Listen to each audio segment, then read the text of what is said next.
Welcome back into the Huskers Radio Network podcast. I'm Jessica Coody, and we continue our Celebrating Title IX series. I'm excited to be joined back in studio, Mattie Burkhardt, the Assistant AD for Annual Giving here at Nebraska Athletics, also a Husker Softball alum. Good to get you back in the studio. Yeah. It's been a while. It has, in softball season. I'm only here to ever talk softball, Jess. Hey, you know, we love to have your perspective on that. You'll be back in the call again this year, so it's about time we'll start seeing and hearing a lot more of you. I can't wait. That's right. Yep, I'll be doing home games with Nate Rohr. He'll have coverage all season for road games as well, but I love doing it with Nate. He's so passionate about softball, and it was super fun last year, so I'm glad to do it again. It was a fun year. Yes. Well, we have a lot of things I want to tackle with you today, but again, Title IX series, we've talked about it since June, the 50-year anniversary of Title IX, and you've been a big part in a lot of the celebrations that are taking place here at Nebraska. So I guess just from the beginning, when conversations first started happening about, hey, we got to do something special here this year, how did that evolve, and why it was important for Nebraska to do something big like what we've done this year? It's been really fun, and there's been so many different elements to us celebrating 50 years of Title IX. We've had multiple committees, many people serving, and including yourself, on coming up with different ways to recognize just how far women's sports have come and really lift that up. We've had many Title IX games that kind of center around that. So we had a volleyball game this fall. We had a fall softball game where we had the Morris Possible Rally. That was super fun, where every single sport was represented, and families could come out and kind of interact with different student athletes and get a cool T-shirt. And we've had your podcast series, which has been really enlightening, with just really cool people that you've sat down with. We've got a women's basketball Title IX game coming up in January, where we're bringing back the 1974 and 75 team, first teams to play women's basketball. So just a lot of different elements, bringing people back to campus. We had somebody at every home game who was recognized, a different Trailblazer who was at every home football game to really tell their story, and just incredible people who laid the groundwork so that people like myself could benefit and be a student athlete, earn a scholarship, and play the sport you love, which I will never take for granted. That was really cool. I ran into the volleyball team when they had the volleyball game, and they were on the sideline and like a reunion, and they were having so much fun and enjoying themselves. So I guess let's start with the volleyball game, and you had the first ever team to play, right? And what did you learn and see and take away from that? We had incredible turnout. I think it was, like, of the original 12, 8 of them were back. I mean, wow. It was just incredible turnout from them. They got such a big ovation at the volleyball game when they got introduced, and you could just, when they were telling their stories, how proud they were of what they did, how far they've come. I mean, just telling stories of how you were taking vans to games and what it took. And one of the former players even had the scholarship letter that she received. She still had it. Wow. And she shared it with us, and it was hilarious because it came from, campus, and it was like, we were, for the first time, awarding scholarship checks to women athletes. We're not really sure how this process will go, but we'll follow up when we have more details. And it was just, I mean, she had that. It's amazing she kept it. It was just how proud she was, and how far we've come in that regard. But it was so cool that they all came together. Their coach, Coach Pat Sullivan, was with them, and she came back, and she's done some pretty cool interviews as well that people can go look up to kind of hear her story. And they set the groundwork for what our Husker volleyball program is today, that we all love and cherish, with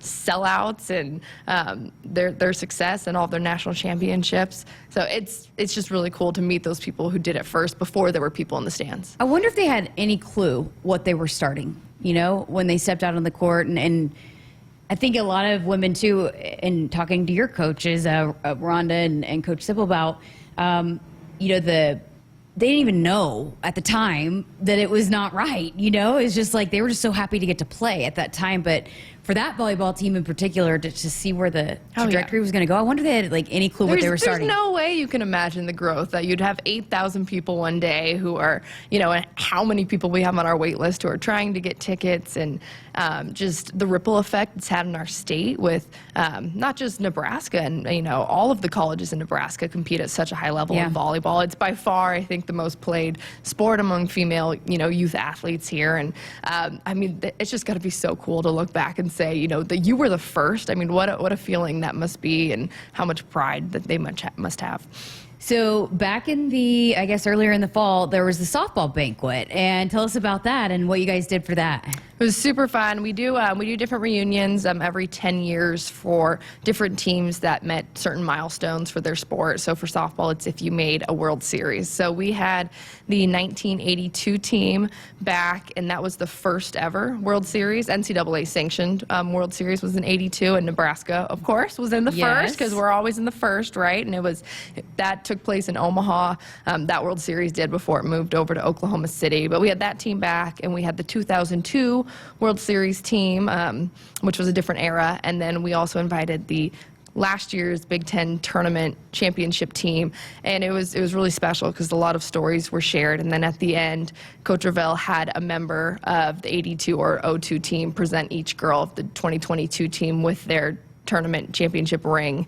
And to see it come full circle like that, and of course Coach Revelle tried to match up somebody who was similar playing style, or was, you know, a hometown kid with another hometown kid, but their stories were hilarious. I mean, so Coach Revelle was actually on that inaugural World Series team in '82, and they were just so funny talking about, you know, we'd be on the road and we'd be driving 2 vans, and, you know, if the coaches got tired, then we were driving, and we didn't have phones. So if you lost one of the vans, you were just pulling over on the side of the road and trying to wave them down, you know, so that we didn't get separated as we were going places. And Coach Revelle would always tell us, you know, we had to pick rocks out of the dirt every single day before practice, and glass, and, you know, different other things that were on their field. Paint their own dugouts, Paint their dugouts. Just all the stories where you're always like, Coach, really? But really, it was that way. You know? Yeah, no, I mean, it was fascinating. They were one of the first two that I sat down and talked with, and just again hearing those stories. And sometimes, and you and I are even older than, you know, the players that are playing now. And we take it for granted probably too, even just what the opportunities that we had, and you sit down and you hear all the things that women had to fight for to provide what the athletes have today. It's so inspiring. Yeah, they were talking about the coach of the 1982 team. They were kind of reminiscing. They were like, what was Coach's background? And I think they figured out she was a field hockey coach. Oh, wow. Who then crossed over because they needed a softball coach when they started the program. Wow. So pretty cool that Coach Revelle was on that inaugural team, and obviously she's been the head coach here now for over 31 years. So to see someone who was at the forefront of the program still be here giving back, it's just really cool when you have that strong of ties and, you know, that much passion for Nebraska to keep it going. You're always someone I go to about, hey, who should I talk to for this? And you have done a lot of research for the Title IX series. So I'd be curious to hear maybe 2 or 3 really fascinating, inspiring women that you've learned about that were athletes here at Nebraska that maybe people aren't super aware of. Yeah, the number one that comes to mind for me is Louise Pound, who was I have a portrait of her that it hangs in my office, so I just want to I look at it every day to remember this is why I do what I do. But competed in the 1890s, so obviously nobody, you know, in this realm had ever met her, but was just somebody who was such a pioneer for women's sports at Nebraska. I mean, we could sit here and read through her list of accomplishments, and we'd run out of time on this podcast, because she was our first letter winner. She actually lettered in men's tennis at Nebraska, and ran the table, you know, in golf, in tennis, started the first women's basketball team here, and cheer team, right? Cheer team. Yeah. I mean, just has her fingerprints all over this athletic department. So we actually inducted her into our Hall of Fame this year, just kind of to thank her memory. So I found her portrait in our back storage room, and I was like, if this is just here, this is mine now. So had it hung up in my office, which has been, it's so cool to think about that. And just somebody who you could tell was probably just a competitor. I mean, she just didn't take no for an answer, and she was like, I want to play, and if there's not opportunities, I'll create the opportunities myself. Any other cool stories that stand out to you? That's a tough question. What about softball? I mean, I love hearing from, you know, from some of the first letter winners and people to get scholarships. You know, Denise Day is one who was our first academic All-American for Nebraska softball, and she spoke on behalf of the 82 team at the banquet, and she's still an incredible pioneer and trailblazer. She's the CEO of the YWCA out in Pennsylvania. So she's still somebody who's kind of has lived that path her entire life. Never kind of, was just a competitor. She was somebody, she was telling us that she, and her stats are just insane when you go look at them and how good of a shortstop she was. But she was somebody who played slow pitch softball in high school because fast pitch wasn't an option. Got recruited based off her slow pitch prowess, and then came and adjusted to fast pitch and was an All-American. So Denise is one that, when we kind of look at our softball program, is one of the first ones that you look at who really kind of helped put Nebraska on the map. So for softball in particular, you talk about a sport that's really exploded. But even, Jay, since you were in the World Series to what it is now, I mean, what kind of growth have you seen just since then? And it was pretty big and growing then. Absolutely. The numbers that the College World Series and regionals and just the whole NCAA tournament does on ESPN has just grown so fast. And I was at a panel one time, and the then president of ESPN at the time, when asked about, what's growing, what are the things you guys are tracking, one of the number one things he said was softball. He said the viewership that they get when softball is on TV is just amazing. And it's that's been really cool to see, and that's expanded over the last couple of years. They got a game on ABC primetime last year, and a lot of games earlier in the season are now being broadcast live on ESPN or major networks instead of just waiting until regionals start. And I love that. I mean, my whole office will tell you how much I annoy all of them during postseason because I'm like, tonight, game start, 6 p.m., you better be watching ESPN2, ESPNU, turn it on. But, well, and then they even had to expand to the stadium. They did, yeah. They added a whole nother upper deck to the Hall of Fame Stadium in Oklahoma City, and every ticket was sold out this year. I mean, just incredible. Why do you think, so ESPN, you think that's the big kind of nod to why it's really taken off? You just have to nod to the fans, I think. I mean, there's just a very loyal viewership and viewership of it, and just so many people who follow the sport, and I think are bringing other people with them to say, hey, you got to watch this. This is pretty fun to watch. It's a quick game, the usually finishes in under 2 hours. People love the pace of the game. Yes. And I always say this to people too, is there's not, you're getting the best of the best in college. I mean, we have the Olympics, but it's not every 4 years, so we're missing the next Olympics for softball. They just added, right? Yep, and so it'll be in LA, but it's not in Paris. So you are getting the top talent. It's like the baseball MLB World Series is the softball World Series. You are seeing the top talent. Everyone is so talented, and it's just so much fun to watch. So I think all it takes is one game, and you're kind of hooked.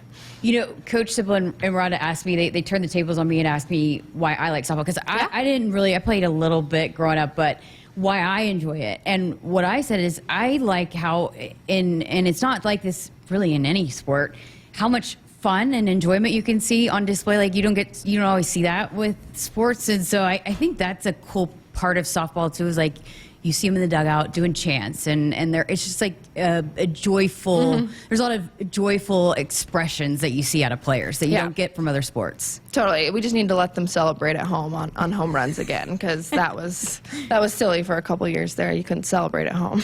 Wait, you couldn't celebrate? It was a COVID era rule that you couldn't meet people at home. So I'm like, let us have the fun back. This is what we're about. How important is that? Because I know Coach Cook has stressed that, and for the first time ever, ESPN put volleyball on platforms, but just the exposure that it does. I mean, I think softball right there is the first and foremost. The proof is in the pudding with how much that sport's grown. Yeah, you can't wait to see if there is going to be viewership. You have to first test it and just promote it, and then the people will come. And stick with it. I mean, if you do something once, it might not have the success at once, but you've got to stick with it. And I would love to see more volleyball. And Coach Cook is a huge proponent of that, and giving them what they deserve. We know here in Nebraska that it's viewed at such a high level. Anytime it's on NET or Big Ten Network, those are some of their best programs when volleyball is on. But I don't think it's like that across the country. So I think there's a lot of growth, and I would love volleyball to be on the same page as softball when it comes to that investment.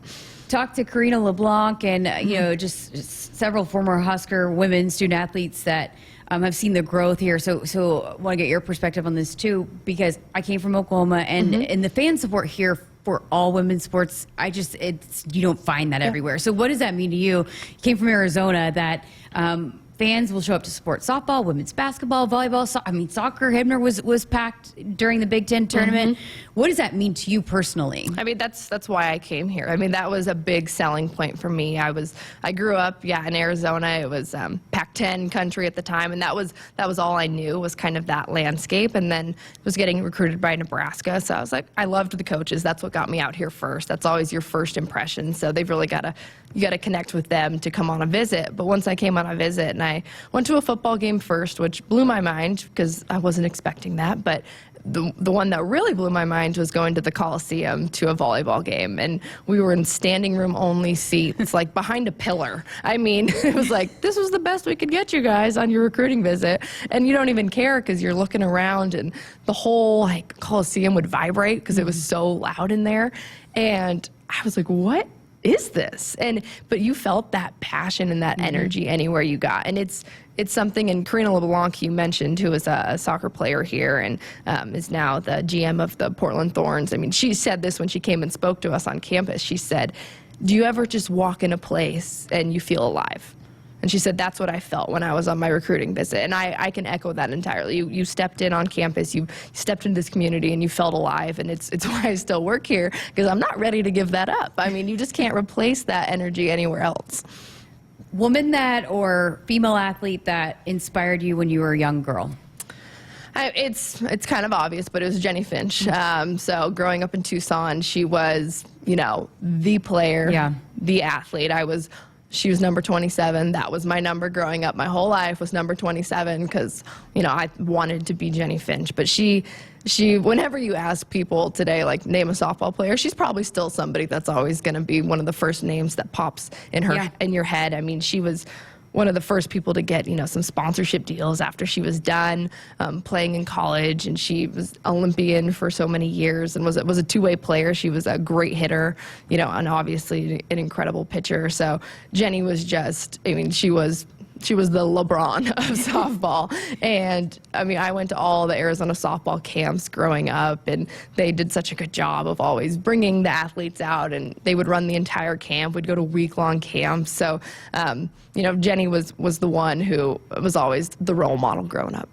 And I thought this was fascinating too. And I was talking to Coach Revelle, when she first took over as a young head coach, she didn't know what to ask for, what to fight for. And that's evolved since her entire time that she's been a head coach. And even, a lot of people even from Oklahoma, Patty Gasso and Rhonda Revelle have been trailblazers for this sport. So what's been your perspective on the way she's continued to fight and but she's so kind about it. And, and a lot of people, women that have a strong voice, a lot of times people aren't open to that, especially when she first started. So why do you think she's been able to stay so relevant and to continue to push the needle for the sport? She's so persistent, but that's how she lives her life and everything. I mean, when there's something that she's after, she's gonna go get it, and she's gonna find solutions to any of the issues or roadblocks that pop up in her way. I think she will tell you had to, back when she first started, she had to pick her battles, but she would always say to herself, maybe this isn't the battle I'm going to win today over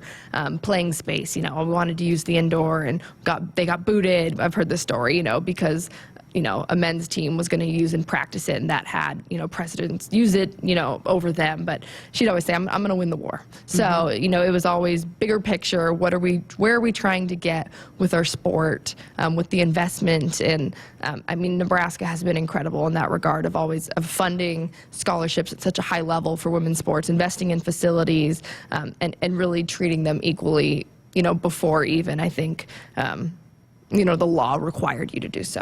Yeah, why do you think there's such an emphasis and has been for women's sports here at Nebraska?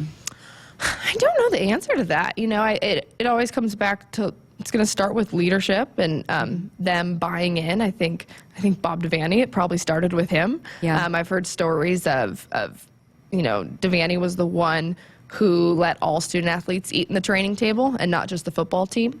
And that has been something that has lasted since he was here, and that it is not like that everywhere you go. A lot of schools. Not here. I mean, not today even. It wasn't then, and even today. Yep. Even today, there are a lot of places where it's just the football team who's eating in the training table. So, I mean, that started with Devaney, and I think, his type of leadership, what I've heard other people talk about him, was he listened to people around him. Barb Hibner was a long time, sport administrator, and was just dogged in her approach of fighting for women's sports. She helped start the soccer program. That's why it's Hibner Field over at the soccer stadium. And I know that's Coach Revelle's biggest mentor and role model in her life was the late Barb Hibner. And so her fingerprints are still all over this athletic department, but she had to be, persistent. She had to listen to her coaches, and then you needed a leader like Bob Devaney and Tom Osborne, who were going to listen and who were going to push those things through ultimately. When you were playing, did you know the career path that you wanted to take? Absolutely not. When did you think that I might want to get into administration? Yeah. Not at all. I mean, I liked math, so I was a finance major, and I thought I was going to go into banking. I had a job offer and thought that was going to be my approach. But I'd always admired Pat Logston, and I always thought her job looked super fun. I'd always see her at games and in meetings, and just being one of the senior women in our athletic department. So I'd had several conversations with Pat when I was a student athlete because she was our sport administrator for softball. But still didn't think that was, a viable career path for me until I kind of got called, and there was a new position in the development office, and I was always a speaker as a student athlete that would get called on to come speak to this group or represent the athletic department. So they thought of me because I was kind of known in that aspect. And I was like, all right, I'll come hear you out. I don't really know. What do you mean fundraising? What does that look like? You guys do that for us? I mean, you don't even know as student athletes everything that goes on behind the scenes. But that was almost 6 years ago. So it'll be 6 years I've worked here in February. And I mean, it's over a decade when you go back to my playing days that I've been a Husker. So Lincoln's home for me. I don't see that changing anytime soon. And I'm really grateful that, they thought of me and kind of pulled me into this profession, because I really do love it. I love what sports does for women, for leadership. I love seeing our student athletes and just being around them, because they're just incredible. I mean, you get to interview them all the time and their stories, and they're just how far they're willing to go to train to be the best, not just on the field, but what they're doing in the classroom and in the communities. So it's just really, really fun place to be right now. And you got a title, assistant AD, and in athletics, that's a really big thing. And, I've had this conversation before, but just having women represented in those leadership roles, and I think that's something that's really important to Trev Alberts, to have that diversity. And so how important is that to have a leader that believes in that and putting women and people of color in certain situations to help lead this department?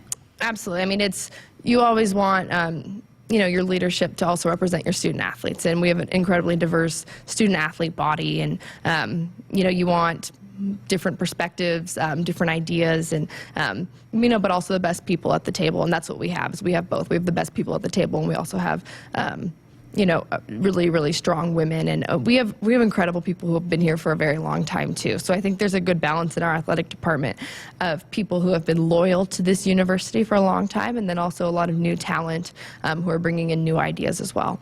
How important is it to continue to put women in leadership roles in athletics? I mean, we've talked to Marquita about it, and the statistics are still pretty off in terms of administration at the administration level for sports. So, I mean, how do you continue to grow that? How important is that? Yeah, I think you got to invest in people when they're young. So just like they pulled me in when I was 22 years old and gave me a chance to work in this business, I think, that's where it starts. You're not going to have people who are ready to take on senior administration roles unless, they've started when they were young and they've been invested in. And, I haven't just had, women mentors along the way. I've had a lot of, males who have mentored me as well, and it kind of helped pull me in and pull me along in this business. So that's really important, too, because it takes everyone in the room to keep you going and to give you opportunities, and then it's up to you to use the opportunities and to act on them. But sometimes somebody's got to give you that first opportunity, too. Yeah, see, I didn't know any women that were doing sports broadcasting when I got started. So, I mean, absolutely. I mean, I'm not pushing. So let men me turn it on you then. Okay, So yeah. who pulled you in? How did you get involved with what you're doing now? Well, I mean, I was a basketball player. My dad was a coach. I did not want to teach. So, but I wanted to stay around basketball. And, you know, I actually had seen a sideline reporter on a football game and thought, oh, that'd be fun. That'd keep me around sports, right? And so then, I started in college, and I had an internship at Channel 5 in Oklahoma City, the ABC affiliate. Mike Rigg and Mark Rogers, still to this day, I talk to them. They've helped me out in so many ways. Like I text with both of them, and they have fought for me literally my entire career, and have been references. And so, yeah, I mean, it's important for men to help lead and put women in positions too. So, yeah, I absolutely agree with you on that one. Super cool. Yeah.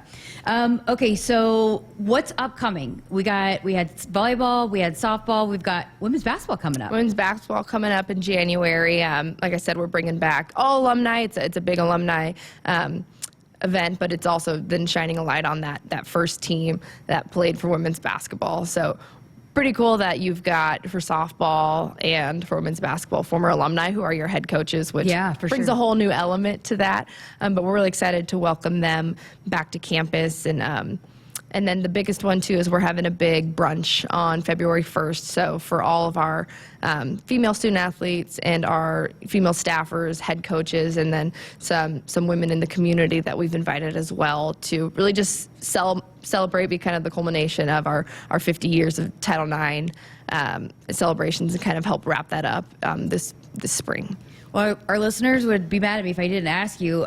Big Ten title season, they had a lot of returning talent and got a couple additions. I know it's early and we haven't even started practicing yet, and we will get your perspective on that when we get closer, but initial impressions of this softball team. Yeah, they're going to be a huge offensive threat again. So we've got almost the entire lineup back. And so I expect them to see a lot of fireworks again, put up a lot of runs.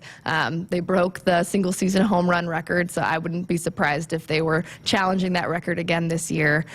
So excited to see, the junior class is so impressive, and to see what they can do. And then, got some newcomers who are definitely going to contribute as well. And then was pumped to get Courtney Wallace back for her 5th season. She's really going to lead the team in the circle. Second base, yeah. It's looking like this fall, freshman Caitlin Canedo was starting, and she looked good. She was feisty, as a freshman, and so that's kind of what I expect. But we'll see. Should be fun. Hey, I did also want to ask you about this. Your new mom, and Beck is now in the world. What's that been like, balancing being a woman working in sports and now having a little guy? Well, he just comes to sporting events is what it looks like. So Beck is 7 months old, and he's already been to a volleyball game, a softball game, a soccer game, a men's basketball game, a women's basketball game. And so, it's my husband also works, for the athletic department. So what it looks like for us is Beck goes where we go. Lean on my in-laws and my mom a lot as well, but my team loves him as well, so it's super fun because I bring him to games, and half the time I'm not even holding him. He's just getting passed around the room. Hey, he is a good baby in that regard. He doesn't cry. He'll sleep through the noise. I think he almost likes the crowd noise because he's used to sleeping in daycare. So I mean, a crowd noise isn't that much different. So it's been super fun. The kid's got no choice. He's going to be a Husker. So he's wearing a lot of red already, and he's going to get used to that. But he's gonna be a ballpark kid. There's no other escaping that. He came into the world, and the Huskers won a Big Ten title. That's right. And the coaching staff was as concerned about when Beck was coming as to game planning in the Big Ten tournament. Yep, and I told this story to a few people that we got discharged. She was born in May, and we got discharged from the hospital. And around like 10:30 a.m., they were like, "You guys are good. You can leave whenever." And it was in like the 5th inning of the softball championship game in the Big Ten tournament.